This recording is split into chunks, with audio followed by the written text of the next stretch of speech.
क्या अस्थाना ने क्या बोला है, देखा नहीं आपने? वो सरकार की दलाली में बोल रहे हैं कि ताकि उनको किसी न किसी विभाग में चेयरमैन बना दिया जाए।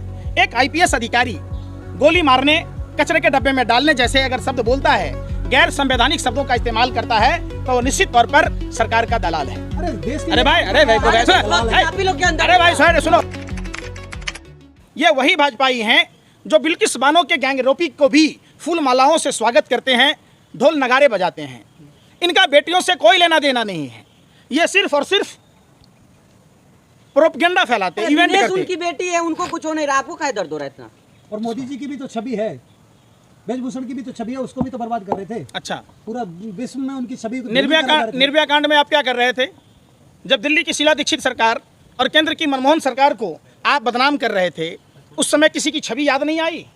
निर्भया कांड के बाद हमने देखा सरकार ने उसको सिंगापुर तक इलाज के लिए भेजा, उनके परिवार के लोगों को नौकरियां तक दी, आरोपियों को सजा मिली।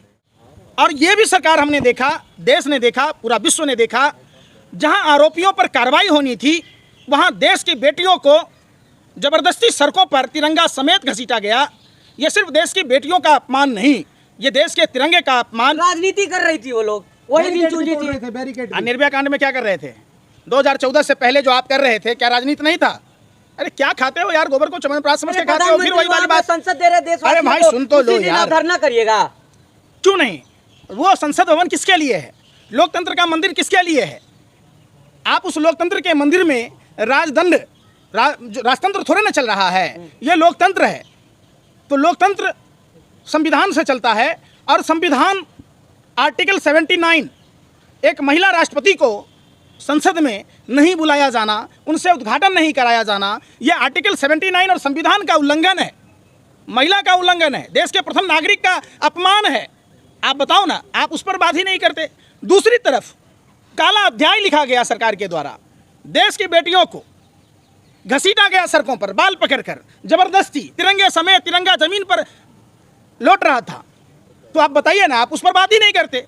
अब आप आइए कि आखिर ऐसी क्या मजबूरी है कि ब्रजभूषण शरण सिंह ने साफ और स्पष्ट कहा था कि मैं मुंह खोलूंगा तो भूचाल आ जाएगा। ऐसा कौन सा भूचाल आने वाला है, ऐसा कौन सा ज्वालामुखी फटने वाला है कि अमित शाह जी और गृह मंत्री जी, महिला बाल विकास मंत्री, खेल मंत्री चुप्पी साधे हुए हैं?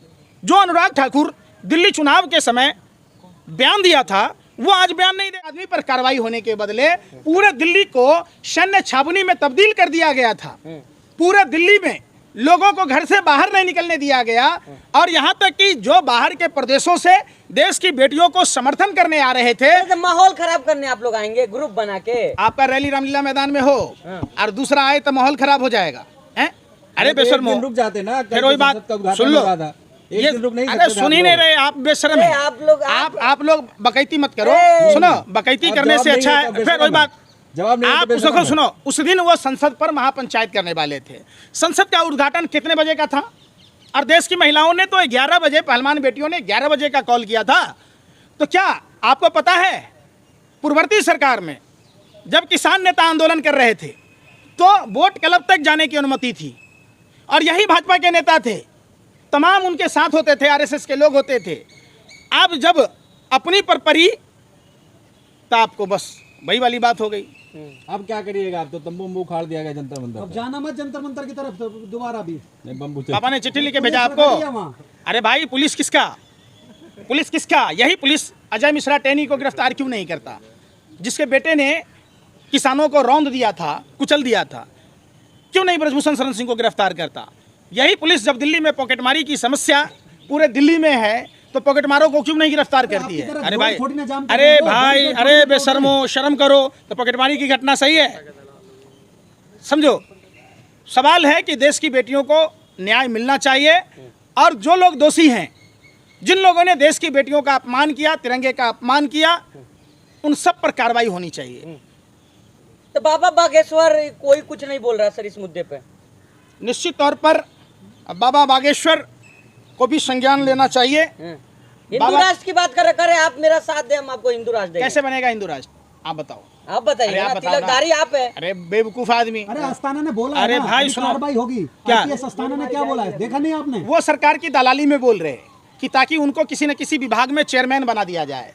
एक आईपीएस अधिकारी गोली मारने, कचरे के डब्बे में डालने जैसे अगर शब्द बोलता है, गैर संवैधानिक शब्दों का इस्तेमाल करता है, तो वो निश्चित तौर पर सरकार का दलाल है। अरे देश के अरे भाई, अरे आप ही लोग के अंदर अरे भाई सर सुनो, अरे बेवकूफो, दलाल। फिर मैं बात अगर बोलूंगा तो मिर्ची लग जाएगी। अरे भाई वो कानून के रक्षक हैं, इतनी मोटी मोटी किताबें पढ़ी हैं, उनके ये किताब पढ़ने का क्या फायदा है? जिन्होंने संविधान की रक्षा करने की बात की वो गैर संवैधानिक बात कह रहे हैं। संविधान में कहीं ऐसा ना लिखा है कि जो लोग अपने अधिकार की मांग कर रहे हो उनको आप कचरे के डब्बे में डाल दो, उनको गोली मार दो। अगर गोली ही मारना था तो पुलिस की वर्दी क्यों पहना?